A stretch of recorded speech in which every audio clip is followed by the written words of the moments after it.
رمضان مرحبا رمضان مرحبا رمضان مرحبا رمضان مرحبا مبارک ہو مبارک ہو مبارک ہو مبارک ہو تمام حمد ہے اس خالق ازل کے لیے، سکون قلب کو دیتا ہے جو قول کے لیے۔ میں اس کے نام سے کرتا ہوں ابتدائے کلام، وہ جس کے نام فرشتوں نے بھی سنبھل کے لیے۔ معزز ناظرین و سامعین، آپ دیکھ رہے ہیں ہماری خصوصی رمضان نشریات رمضان مرحبا، اور الحمدللہ آج ہم اپنا 24واں روزہ افطار کریں گے، اور ہماری اس ٹرانسمیشن کا آغاز بھی تلاوت قرآن سے کیا جاتا ہے، جس کے لیے میں ملتمس ہوں ہمارے نہایت ہی محترم قاری غلام مرتضیٰ سے کہ تلاوت قرآن سے ہمارے قلوب کو منور فرمائیں۔ اعوذ باللہ من الشیطان الرجیم، بسم اللہ الرحمن الرحیم۔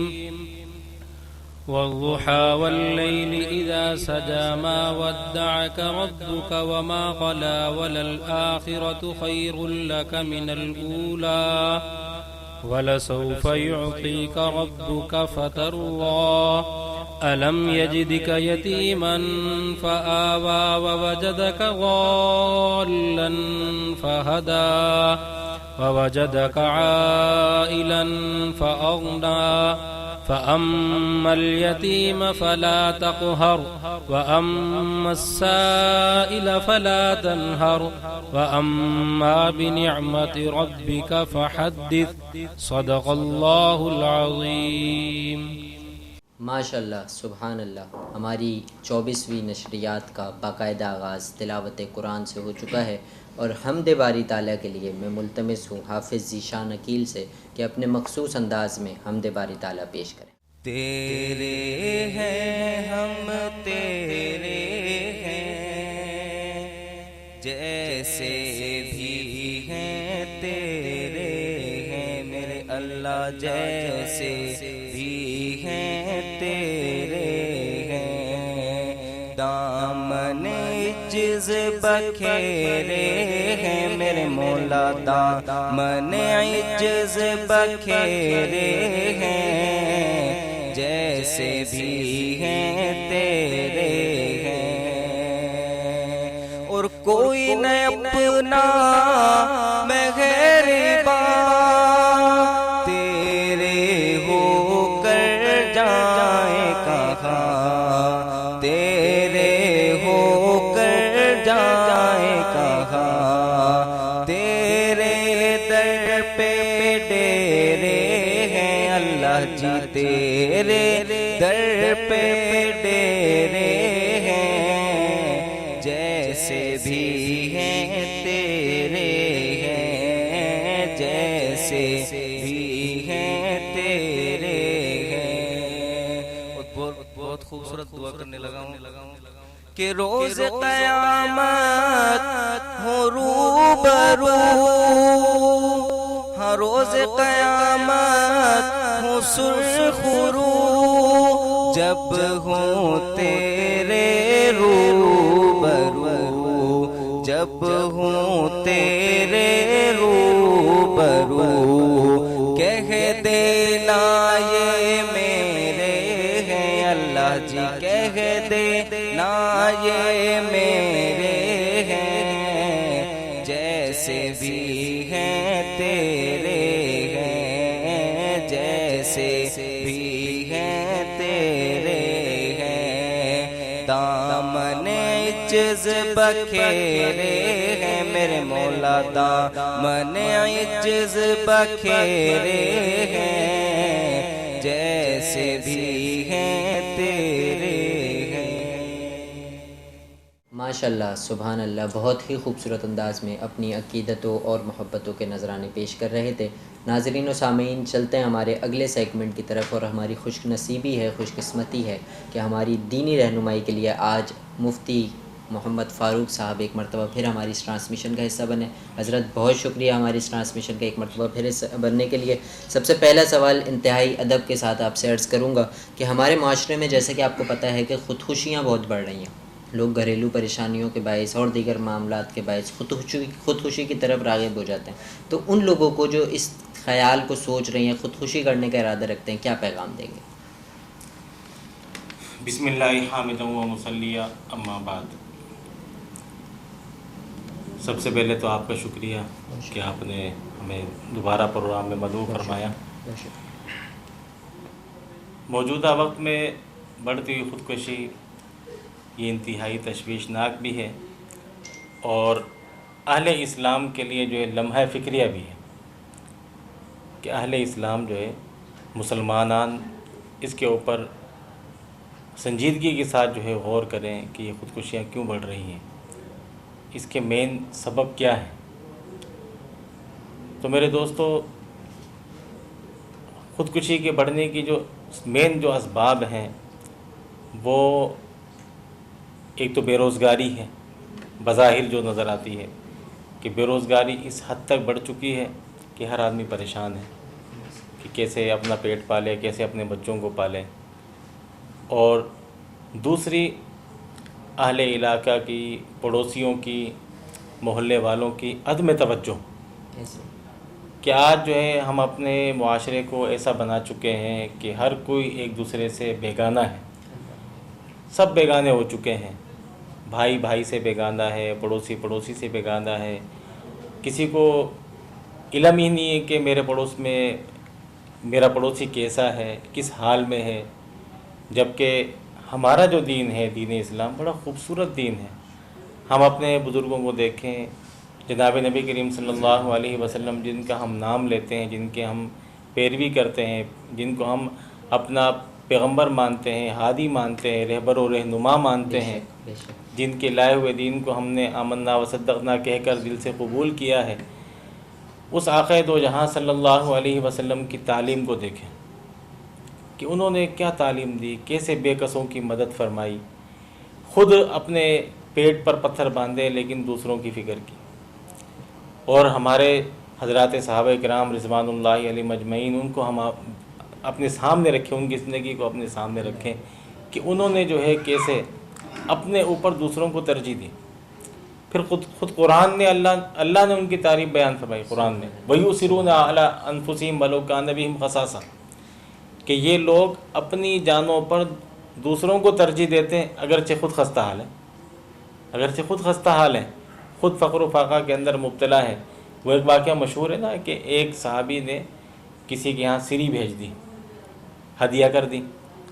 پھر انہوں نے آگے دوسرے گھر بھیج دی کہ ہو سکتا ہے کہ مجھ سے زیادہ ضرورت مند وہ ہو. پھر انہوں نے آگے تیسرے، وہ سری جو ہے 7 گھروں میں گھوم کر اسی صحابی کے پاس آگے جنہوں نے آگے بھیجی تھی، جنہوں نے ہدیہ کی تھی. تو یہ ان کا ایثار تھا. آج ہمارے معاشرے کے اندر اس چیز کی کمی ہے. اگر ہم یہ بیگانگی ختم کر دیں اور آپس میں جو ہے ایک دوسرے کے ساتھ جو ہے ربط قائم کریں، ایک دوسرے کی خبر گیری کریں، تو انشاءاللہ کوئی مشکل نہیں ہے. باقی رہی یہ بات کہ خودکشیاں جو بڑھتی جا رہی ہیں، یہ دین سے دوری کا بھی سبب ہے. ہمارا دین اس کی اجازت قطعاً نہیں دیتا. خود قرآن میں اللہ نے فرمایا کہ وَلَا تُلْقُوا بِأَيْدِيكُمْ إِلَى التَّهْلُكَةِ، کہ تم اپنے آپ کو ہلاکت میں مت ڈالو. خودکشی کرنا حرام ہے، حرام فعل ہے کہ جو آدمی اپنے آپ کو مارتا ہے، حدیث مبارکہ کا مفہوم ہے کہ کل قیامت کے دن اس کو عذاب بھی یہی دیا جائے گا کہ جس انداز سے اس نے خودکشی کی ہے، قیامت کے دن جب اس کو دوزخ میں ڈالا جائے گا تو یہی سزا اس کو مستقل ملتی رہے گی. اگر کسی نے اپنے گلے میں پھندا ڈال کر کیا ہے، یا کسی نے اپنے آپ کو پسٹل کے ذریعے سے مارا ہے، یا جس طریقے سے بھی اس نے اپنے آپ کو اذیت دے کر قتل کیا ہے، خودکشی کی ہے، کل قیامت میں اس کی سزا بھی وہی تجویز کی گئی ہے. تو خودکشی حرام ہے. ہمارا دین تو اتنا خوبصورت ہے کہ جناب نبی کریم صلی اللہ علیہ وسلم نے موت کی تمنا کرنے سے بھی منع فرمایا کہ موت کی تمنا بھی نہ کرو. حالات سے تنگ آ کر موت کی بھی تمنا نہ کرو کہ اللہ تو مجھے موت دے دے. نہیں، حسن خاتمہ کی تو دعا فرمائی ہے کہ ہم حسن خاتمہ کی دعا کریں کہ اللہ خاتمہ بالخیر فرما، ہمیں ایمان کی موت نصیب فرما. لیکن موت کی تمنا کرنا اس سے منع کیا گیا ہے. جب موت کی تمنا ہی سے منع کر دیا گیا تو خودکشی کرنا، اپنے آپ کو ہلاکت میں ڈالنا، یہ تو انتہائی جو ہے دین بیزاری کی بات ہے. اور اسی طرح تیسری بات، ظہر الفساد فی البر والبحر بما کسبت ایدی الناس، یہ جو اتنے حالات پیدا ہو گئے ہیں اس کے جو اسباب ہیں نا، جو قرآن بتلاتا ہے ہمیں، اس کے جو اسباب ہیں وہ ہمارے اعمال ہیں۔ بر و بحر کے اندر جتنا بھی فساد ہے، جتنی بھی خرابیاں پیدا ہو گئی ہیں، جو نظام کے اندر خلل واقع ہو گیا ہے، اس کا جو سبب ہے، جو اس کے بنیادی اسباب ہیں، وہ انسان کے اپنے اعمال ہیں۔ جیسے ہمارے اعمال اوپر جاتے ہیں ویسے ہی فیصلے اترتے ہیں، اور اعمالکم اموالکم، جیسے ہمارے اعمال ہوں گے ویسے ہی ہمارے اوپر حکمران مسلط ہوں گے۔ تو وجہ یہ ہے کہ ہمیں جو ہے اپنے اعمال کی بھی اصلاح کرنی ہے۔ ہم اپنے اعمال کی اصلاح کریں گے اور دین کی طرف متوجہ ہوں گے، اور جناب نبی کریم صلی اللہ علیہ وسلم کی تعلیمات کو جب ہم اپنے سامنے رکھیں گے تو انشاءاللہ یہ خودکشی خود بخود ختم ہو جائے گی۔ تو مین سبب آپس میں مسلمانوں کا جو ہے ربط، تعلق، کہ پڑوسی کی خبر گیری کرے، اہل محلہ محلے والوں کی خبر گیری کرے، اور اسی طرح مسلمان جو ہے وہ اپنی اصلاح کرے، اپنے اعمال کی اصلاح کرے، اور اسی طرح مسلمان کی جو زندگی ہے وہ ہے صبر و شکر کے اوپر۔ اگر نعمتیں مل جائیں تو اللہ کا شکر ادا کریں، اگر نعمت نہیں مل جاتی یا نعمت چھن جاتی ہے، کوئی پریشانی آتی، کوئی غم آتی، تو پھر صبر کا حکم ہے، ہم صبر کریں۔ بے صبری تو ہمارے اسلام میں ہے ہی نہیں، ناشکری کا بھی ہمارے ہاں پہلو نہیں ہے۔ ہمیں تو قرآن نے، حدیث نے یہی درس دیا ہے کہ ہم خوشی کے حالت میں اللہ کا شکر ادا کریں، اور غمی کی حالت میں جو ہے مصیبت اور پریشانی کے اندر صبر کریں۔ ایسے ہی لوگوں کے لیے یہ پیغام جناب نبی کریم صلی اللہ علیہ وسلم کا فرمان ہے کہ لا یرحم اللہ من لا یرحم الناس، کہ اللہ تعالیٰ اس شخص پر رحم نہیں کرتا جو لوگوں پر رحم نہیں کرتا۔ آج اگر ہم رحم دل بن جائیں، لوگوں کے لیے مہربان بن جائیں، تو انشاءاللہ اللہ بھی ہم پر مہربان ہو جائے گا۔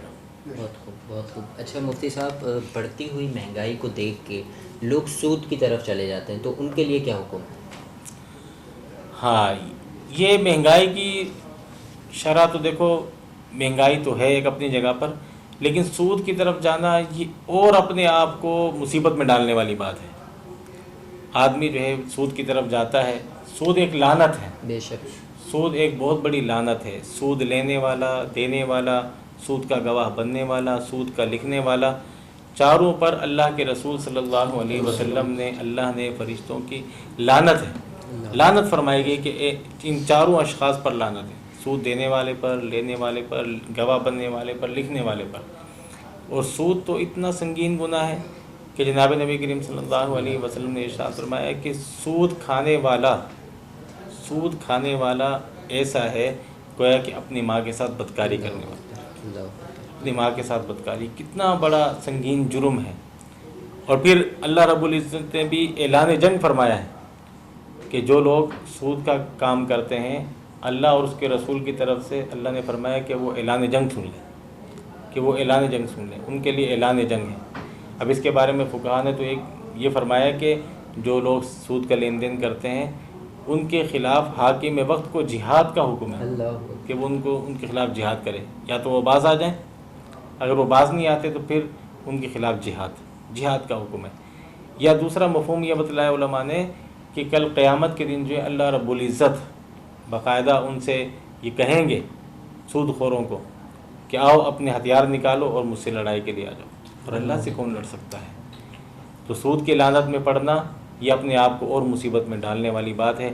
بہت سے اس طرح کے نکلے ہوئے ہیں جناب، وہ بر وقت اور فلانا کے نام سے جناب، اور لوگ جو ہے نا سود لے لیتے ہیں اور پھر ماہانہ قسط بھرتے ہیں جناب، 10,000 روپے لیے 15,000 روپے بھر رہے ہیں، 50,000 روپے لیے 70,000 روپے بھر رہے ہیں، 1 لاکھ روپے یا 1.5 لاکھ روپے بھر رہے ہیں۔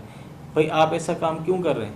آپ صبر شکر کی زندگی گزار لیں، سود کی لعنت سے بچیں، اور سود کی لعنت میں جو بندہ گرفتار ہو جاتا ہے وہ تباہ ہو جاتا ہے، جو بھی سود کے کاروبار میں، سود کے لین دین میں پڑا ہے، ہم نے اس کو تباہ ہوتے ہوئے دیکھا ہے۔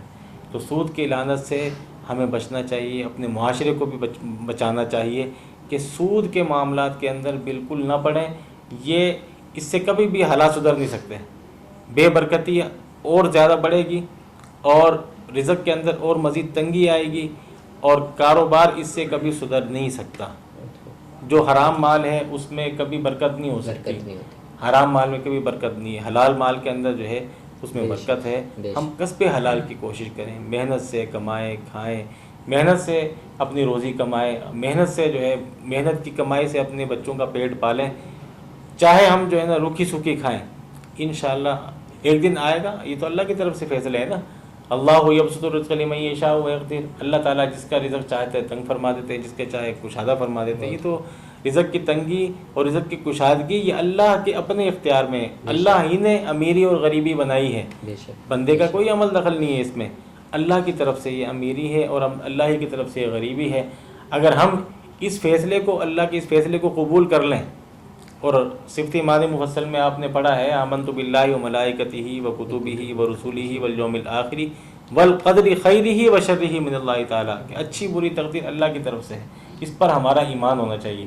جب ہمارا اس پر ایمان ہوگا تو انشاءاللہ آدمی کے برے حالات ہو نہیں سکتے، وہ اللہ کے ہر فیصلے پر راضی ہوگا. بے شک بے شک بے شک. اچھا مفتی صاحب، رمضان المبارک کے مہینے میں اور اس کے علاوہ دیکھا یہ گیا ہے کہ بہت ساری اسٹاک مافیاز بھی ایکٹیو ہو جاتی ہیں، سرگرم ہو جاتی ہیں، تو ان کے لیے شرعی کیا حکم ہے؟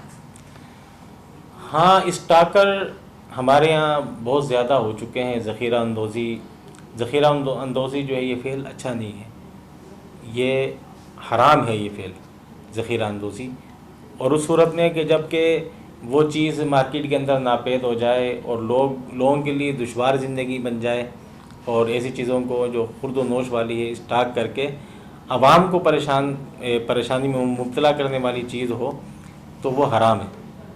ایسی ذخیرہ اندوزی جو مارکیٹ میں وہ چیز ناپید ہو جائے اور لوگوں کے لیے دشواری کا باعث بن جائے، تو وہ ذخیرہ اندوزی جو ہے وہ حرام ہے. ذخیرہ اندوزی نہیں کرنی چاہیے. یہ آج کل کے مسلمانوں کو اور غیر مسلموں کو نہ جانے کیا ہو گیا ہے، یہ ہم خود ہی اپنے معاشرے کا گلا گھونٹ رہے ہیں. خورد و نوش کی اشیاء جو ہے یہ قطعاً جو ہے ذخیرہ اندوزی نہیں کرنی چاہیے. اور ہمارے حکمرانوں کو بھی، صوبائی گورنمنٹ کو بھی اور وفاقی گورنمنٹ کو بھی ایک لائحہ عمل بنانا چاہیے اس سلسلے میں کہ کم از کم جو خورد و نوش کی اشیاء ہے وہ ذخیرہ اندوز نہ ہونے پائے، اور اس کے لیے ریلیف دینا چاہیے. بجائے اس کے کہ آپ جیسے گورنمنٹ نے جناب فی خاندان 2000 روپے دینے کا اعلان کیا ریلیف کے طور پر، جی آٹا مہنگا ہو گیا تو ہم نے 2000 روپے ریلیف دے دی ہے. بجائے اس کے کہ آپ 2000 روپے ریلیف دینے کے یا اور دوسرے ریلیف دینے کے، آپ جو ہے لوگوں کو ریلیف یہ دیں کہ آپ گندم سستی کریں. آپ جو ہے چینی کے اوپر کنٹرول کر کے جو اسٹاکر ہیں اس مافیا کو پکڑیں، اس کو کنٹرول کریں، اور جو دیگر اشیاء جو خورد و نوش کی ہیں ان کو اسٹاک کیا جاتا ہے، پھر وہ مہنگے داموں بیچی جاتی ہے. ہمارے غلہ منڈی کے اندر بھی یہ حال ہے، سبزی منڈی کے بھی اندر یہ حال ہے. تو ایسے مافیا کو جو ہے اگر گورنمنٹ کنٹرول کرنا چاہے تو کوئی مشکل نہیں ہے. کوئی چیز گورنمنٹ سے باہر نہیں ہے، کوئی چیز جو ہے وہ ہمارے قانون کی گرفت سے باہر نہیں ہے. اگر ہم سچے ہو جائیں، ہماری انتظامیہ سچی ہو جائے اور گورنمنٹ ہماری سچی ہو جائے تو کوئی مشکل نہیں ہے. لیکن اگر گورنمنٹ کے اندر ہی کالی بھیڑیں ہوں، وہ خود ہی ایسے کام کرتے ہوں یا کرواتے ہوں، تو پھر کیسے ہمارا معاشرہ سدھرے گا اور کیسے جو ہے ہمارے لوگوں کو اور عوام کو جو ہے سکون ملے گا؟ کسی صورت میں بھی ہمارے حالات بدل نہیں سکتے. اس کے بدلنے کے لیے سب کو فکر کرنی پڑے گی، سب کو سوچنا پڑے گا، اور سب کو جو ہے اس میں کے لیے لائحہ عمل بنانا پڑے گا. جب سب سنجیدہ ہو کر اس معاملے کو سوچیں گے تو کوئی مشکل نہیں ہے. اب آپ دیکھیں نا، یہ جتنی بھی زراعت ہیں ہماری اپنی ہیں، خورد و نوش کی جتنی بھی چیزیں وہ ہماری اپنی پیداوار ہیں، ہم باہر سے نہیں لے رہے ہیں، ہمارے اپنے ملک میں پیدا ہو رہی ہے. ہمارے ملک میں پیدا ہونے والی چیزیں وہ ہمارے لیے ناپید ہو رہی ہیں، وہ ہمارے لیے مہنگی ہو رہی ہیں. تو یہ بڑے افسوس کی بات ہے، انتہائی افسوس کی بات ہے. میں اس کی مذمت کرتا ہوں کہ یہ ذخیرہ اندوزی جو کرنے والے ہیں، خدا کا خوف کریں اور عوام کے حال پر رحم کریں. ایسا کام نہ کریں کہ جس سے آپ کی دنیا بھی برباد ہو اور آخرت بھی برباد ہو. اچھا مفتی محمد فاروق صاحب ہماری اس ٹرانسمیشن کا حصہ بنے اور ہم شان صحابہ نہ پڑھیں، یہ تو ممکن نہیں ہے. میں چاہوں گا اپنے مخصوص انداز میں کچھ کلمات آپ بھی ارشاد فرمائیں. حضرات صحابہ کرام رضوان اللہ علیہ مجمعین جو ہے وہ ہمارے سروں کے تاج ہیں، ہمارے ایمان کا حصہ ہے. اللہ نے ان کو معیار ایمان بنایا. فَإِنْ آمَنُوا بِمِثْلِ مَا آمَنْتُمْ بِهِ فَقَدِ اهْتَدَوْا. اللہ نے فرمایا کہ اگر تم صحابہ جیسا ایمان لاؤ گے تو ہدایت پا جاؤ گے. ایسی اللہ نے ان کو معیار عمل بھی بتایا. وَمَن يُشَاقِقِ الرَّسُولَ مِن بَعْدِ مَا تَبَيَّنَ لَهُ الْهُدَىٰ وَيَتَّبِعْ غَيْرَ سَبِيلِ الْمُؤْمِنِينَ نُوَلِّهِ مَا تَوَلَّىٰ وَنُصْلِهِ جَهَنَّمَ. یہاں وَنَتَّبِعْ غَيْرَ سَبِيلِ الْمُؤْمِنِينَ، ایمان والوں کے راستے کو چھوڑ کر دوسرا راستہ تم اختیار کرو گے تو اللہ تمہیں ڈھیل دے گا اور پھر تمہیں جہنم میں داخل کرے گا۔ تو یہاں مفسرین سب نے یہ فرمایا کہ ان مومنین سے مراد جو حضرات صحابہ اکرام رضوان اللہ علیہ مجمعین ہیں، تو صحابہ ہمارے لیے معیار عمل بھی ہیں، کیونکہ نبی علیہ الصلوۃ والسلام کی مکمل تعلیمات کو اور حضور علیہ الصلوۃ والسلام کی 23 سالہ زندگی کو محفوظ کرنے والے وہ صحابہ کرام رضوان اللہ علیہ مجمعین کی ذات گرامی ہیں، وہی ہمارے لیے مشعل راہ ہے، بے شک، اور بے انہی کی اقتداء میں جو ہے ہمیں رہنمائی ملے گی، صحیح رہنمائی ملے گی، دین انہی سے ملا ہے اور قرآن انہی سے ملا ہے اور سچائی انہی سے ملے، یہ دیانت داری، امانت داری، سب جتنے بھی اخلاق حمیدہ ہیں یہ سب انہی سے ملی ہے، رحم دلی انہی سے ملی ہے، اور مخلوق کے ساتھ جو ہے اچھا برتاؤ کرنا یہ انہی سے ملا ہے، اور غیر مسلموں کے ساتھ اچھا برتاؤ کرنا یہ انہی سے ملا ہے۔ ہم ان کے نقش قدم پر چلیں گے تو انشاءاللہ ہمارا جو یہ معاشرہ ہے یہ بڑا خوبصورت بن جائے گا اور یہ ہمارا پاکستان جنت نظیر ہو جائے گا۔ بہت خوب، بہت خوب، بہت شکریہ مفتی صاحب، کیونکہ اسلام کی عظمت کے مینارے ہیں صحابہ، ہم سب کو دل و جان سے پیارے ہیں صحابہ، ہے چاند محمد تو ستارے ہیں صحابہ، اور ہم فخر سے کہتے ہیں ہمارے ہیں صحابہ۔ سامعین محترم، چلتے ہیں ایک چھوٹے سے بریک کی طرف، ملتے ہیں آپ سے بریک کے بعد، دیکھتے رہیے رمضان مرحبا۔ رمضان مرحبا، رمضان مرحبا، رمضان مرحبا، رمضان مرحبا، مبارک ہو، مبارک ہو۔ ویلکم بیک ناظرین، آپ دیکھ رہے ہیں ہماری خصوصی رمضان نشریات رمضان مرحبا۔ چلتے ہیں ہمارے اگلے سیگمنٹ کی طرف جو ہے آج کے مہمان، اور آج کے مہمان میں ہمارے ساتھ موجود ہیں رانا عبدالرزاق، جو کہ وارڈ نمبر 12 کے کونسلر بھی ہیں اور ایک سوشل ورکر بھی ہیں، اس کے علاوہ ینگ متحد راجپوت کے چیئرمین بھی ہیں۔ بہت شکریہ ہماری اس ٹرانسمیشن کا حصہ بننے کے لیے۔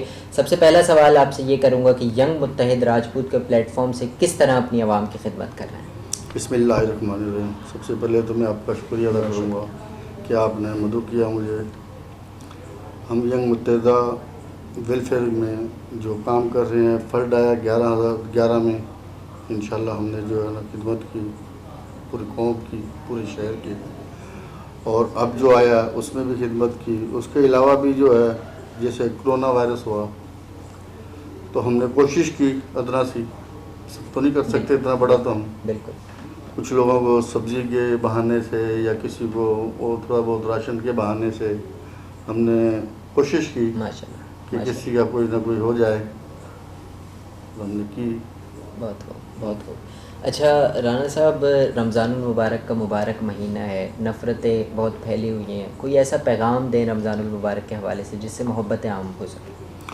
پھر رمضان المبارک کے مناسبت سے یہ پیغام ہے کہ ہمیں مسلمان خاص طور پہ بھائیوں کو ایک دوسرے سے جو بھی گلہ شکوہ ہے وہ دور کرے اور محبتیں دیں اور ایک دوسرے کی خدمت کریں۔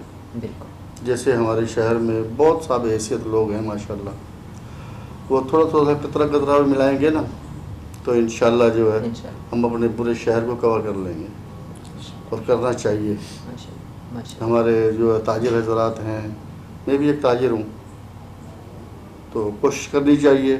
ہم تو جتنی اللہ تعالیٰ ہمیں ہمت دے رہا ہے، جتنی توفیق ہمیں اللہ تعالیٰ کی طرف سے ہو رہی ہے، کیونکہ سب کچھ اللہ کی طرف سے ہوتا ہے، ہم کچھ نہیں کر سکتے جب وہاں سے جب تک حکم نہیں ہوگا۔ ہمارا آپ کا سب ایک بہانے ہیں، بے شک بے شک، تو کوشش کرتے ہیں، اور سب بھائیوں سے میں گزارش کروں گا، پورے شہادپور اہلیان شہادپور سے گزارش کروں گا کہ سب جو ہے نا مل کے غریبوں کی داد رسی کی جائے اور خیال کیا جائے، دیکھا جائے کہ میرے پڑوس میں کون جو ہے افطاری کا کیا ان کا بندوبست ہے، سحری کا کیا بندوبست ہے۔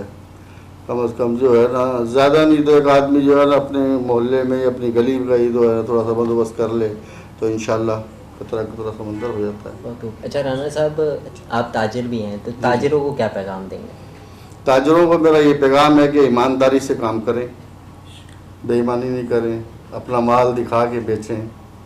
میں تو ایسا کرتا ہوں کیونکہ میرا کام ہے کیلے کا، ہم یہاں سے کیلا لوڈ کرتے ہیں، پنجاب بھیجتے ہیں، اور کبھی دیکھا ہوا کسی دوست نے پنجاب کی منڈی میں ایک ایک جو ہے لنگر یوں کھڑا ہو کے اس کے سارے عیب نظر آتے ہیں، جب ہم لیتے ہیں جب بھی نظر آتا ہے، جب ہم بیچتے ہیں جب بھی دکھاتے ہیں۔ کہ بھئی یہ چیز ہے ہماری اور سر عام بولی ہوتی ہے اور ہم اس میں انشاءاللہ کوئی دو نمبری نہیں کرتے اور میں سب تاجر بھائیوں سے گزارش کروں گا کہ دو نمبری نہ کریں. انشاءاللہ آپ کے مال میں بہت برکت ہوگی, اللہ کی طرف سے بہت منافع ہوگا.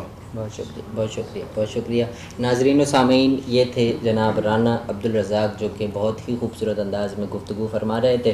چلتے ہیں ایک چھوٹے سے بریک کی جانب, ملتے ہیں آپ سے بریک کے بعد. دیکھتے رہیے رمضان مرحبا. رمضان مرحبا رمضان مرحبا رمضان مرحبا رمضان مرحبا مبارک ہو مبارک ہو.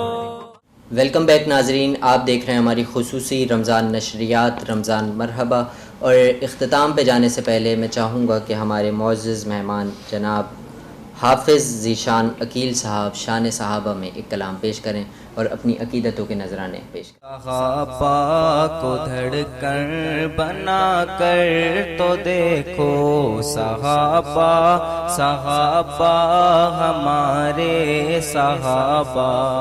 آپ اب میرے ساتھ مل کر اگر پڑھیں گے تو محفل کا رنگ دوبالا ہوگا. صحابہ صحابہ ہمارے صحابہ, دل و جان سے ہم کو پیارے صحابہ.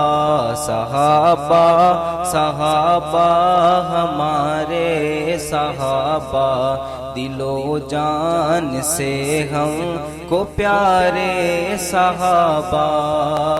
اور قدم تیرے چومے گی منزل قدم سے, قدم تیرے چومے گی منزل قسم سے, قدم تیرے چومے گی منزل قسم سے, قدم تیرے چومے گی منزل قسم سے.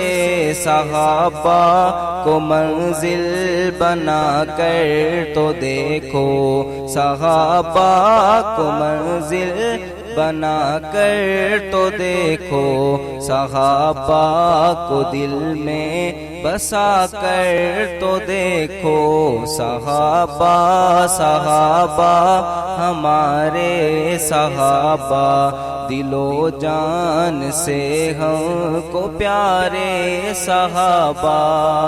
اور جن ہستیوں نے ہمیں صحابہ کرام کی طرف ہمیں لائے, ہم تو بھول چکے تھے ایک طریقے سے, ان ہستیوں کا نام لینا چاہوں گا کہ وہ جھنگوی وہ فاروق اعظم کے جیسے, وہ جھنگوی وہ فاروق اعظم کے جیسے, وہ جھنگوی وہ فاروق اعظم کے جیسے, وہ جھنگوی وہ فاروق اعظم کے جیسے. صحابہ پہ سب کچھ لٹا کر تو دیکھو, صحابہ پہ سب کچھ لٹا کر تو دیکھو, صحابہ کو دھڑکن بنا کر تو دیکھو. صحابہ صحابہ ہمارے صحابہ, دل و جان سے ہم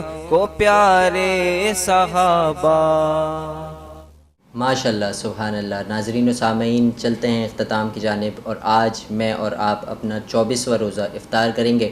وقت افطار مجھے اور میری ٹیم کو اپنی خاص دعاؤں میں ضرور یاد رکھیے گا, اور ان تمام معاونین کو جن کے تعاون کی وجہ سے ہم اس ٹرانسمیشن کو یقینی بنا پائے ہیں, اور بالخصوص جوز بار شداد پور یعنی رانا منصور علی کے ہم مشکور ہیں کہ جنہوں نے ہماری اس ٹرانسمیشن کو یقینی بنانے میں ہمارے ساتھ تعاون کیا. حاضر ہوں گے کل نئے مہمانوں کے ساتھ, تب تک کے لیے فی امان اللہ.